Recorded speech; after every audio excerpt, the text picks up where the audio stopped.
ہوتی ہے، محنت زیادہ ہوتی ہے جی یا ہمارے وسائل کم ہوتے ہیں اور مسائل زیادہ ہوتے ہیں، تو اس کے سوچتے رہنے سے کہ کیسے پورا ہوگا، اس کی ترکیبوں میں، اس کی تدبیروں میں لگے رہنے سے اپنے آپ کو ضائع کر رہے ہوتے ہیں، اپنی انرجی کو، تو اس سے بھی اعصابی کمزوری پیدا ہو جاتی ہے۔ تو اب اعصابی کمزوری کے دور کرنے کا ایک آسان سی ترتیب یہ ہے کہ غریب آدمی کے لیے کہ وہ چنے اور مسری کا استعمال کرے۔ جی آئی نا سمجھ بات؟ اور جو تھوڑا مال رکھتا ہے وہ چنے اور بادام اور مسری کا استعمال کرے۔ جو اور تھوڑا رکھتا ہے وہ اس میں اور مغزیات وغیرہ ڈال لے، اس کا اصلی گھی بھی ڈال کے حلوہ بنا لے، کھائے تو دور کر دیتا ہے۔ لیکن ہمیشہ ایک بات یاد رکھنے والی بات یہ ہے کہ اعصاب کا تعلق طاقت سے نہیں ہے،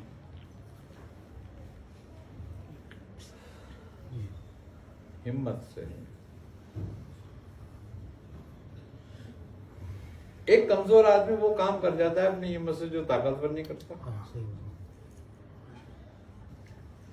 اعصاب کی کمزوری گویا کیا ہے؟ اعصاب کی کمزوری یہ ہے کہ جب ہم کسی کام کو اپنے اوپر حاوی کرتے ہیں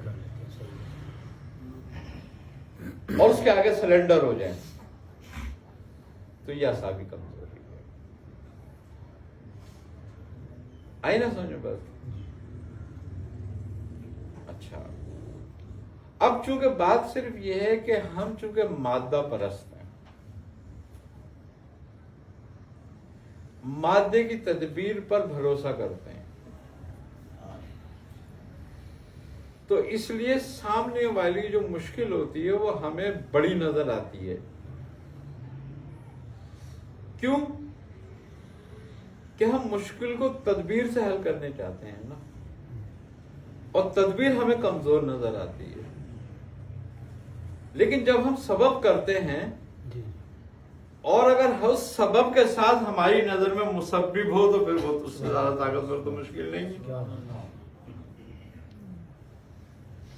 تو پھر آسان ہو جاتا ہے۔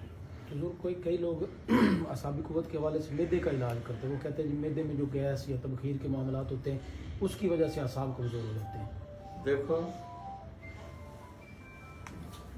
بات صرف یہ ہے کہ غذا تھوڑی کھاؤ جی مگر اچھی کھاؤ، اچھی صاف ستھری کھاؤ۔ جی ایک بات بتا دوں میں آپ کو، جی ضرور۔ رزق حلال روح پیدا کرتا ہے اور رزق حرام ریا پیدا کرتی ہے۔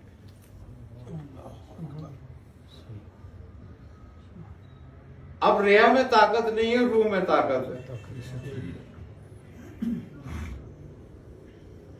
اگر یہ کلیہ سمجھ میں آ گیا تو کبھی کوئی کمزوری باقی نہیں رہے گی، اور اگر نہیں آیا تو پھر ساری کمزوری یہی ہے اور ہے کیا۔ آئی نا سمجھ بات؟ جب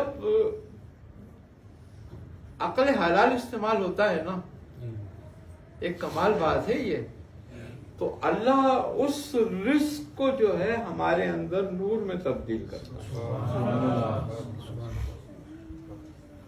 اور جب ہم حرام رزق کھاتے ہیں تو وہ تبدیلی جو ہے روح کی نہیں ہوتی، ریا کی ہوتی ہے، فساد کی ہوتی ہے، غلاظت کی ہوتی ہے۔ اور غلاظت تمہارے نفس کو طاقتور کرتی ہے، تمہاری روح کو کمزور کرتی ہے، اور روح تمہاری روح کو طاقتور کرتی ہے اور تمہارے نفس کو کمزور کرتی ہے۔ تو گویا ہمارے اندر جو اس وقت جو ہم بول رہا ہے، یہ کون بول رہا ہے؟ میرا نفس نہیں بول رہا، میری روح بول رہی ہے۔ آئی نا سمجھ بات؟ تو میں کسی بھی ترتیب کے ذریعے اپنے نفس کو طاقتور رکھنا چاہتا ہوں، جبکہ مجھے ضرورت ہے روح کو طاقتور رکھنے کی۔ مولا کائنات نے 2 انگلیوں سے درہ خیبر کو کھاڑا تھا،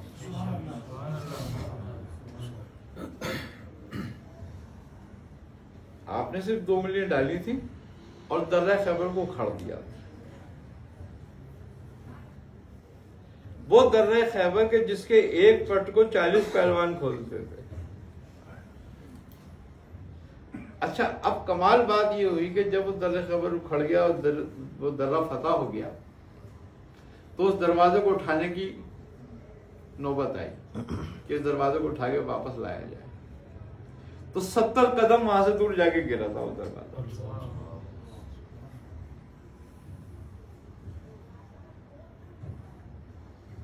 تو اس درے کو ایک کو اٹھانے کے لیے 70 صحابہ سے نہیں اٹھا تھا.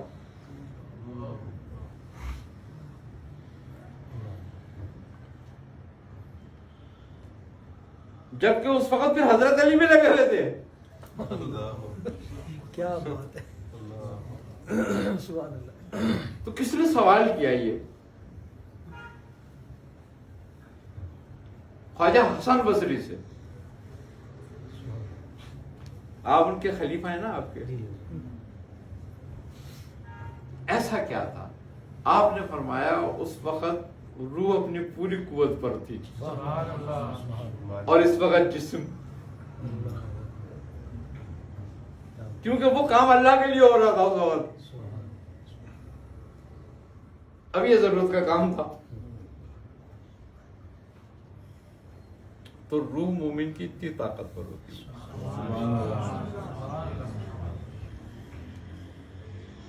تو اس کا مطلب کیا ہے کہ ہمیں سب سے زیادہ زور 2 باتوں پر دینا ہے. پہلی یہ کہ ہمارا رزق حلال ہو، دوسرے یہ کہ غذا تھوڑی ہو مگر اچھی ہو.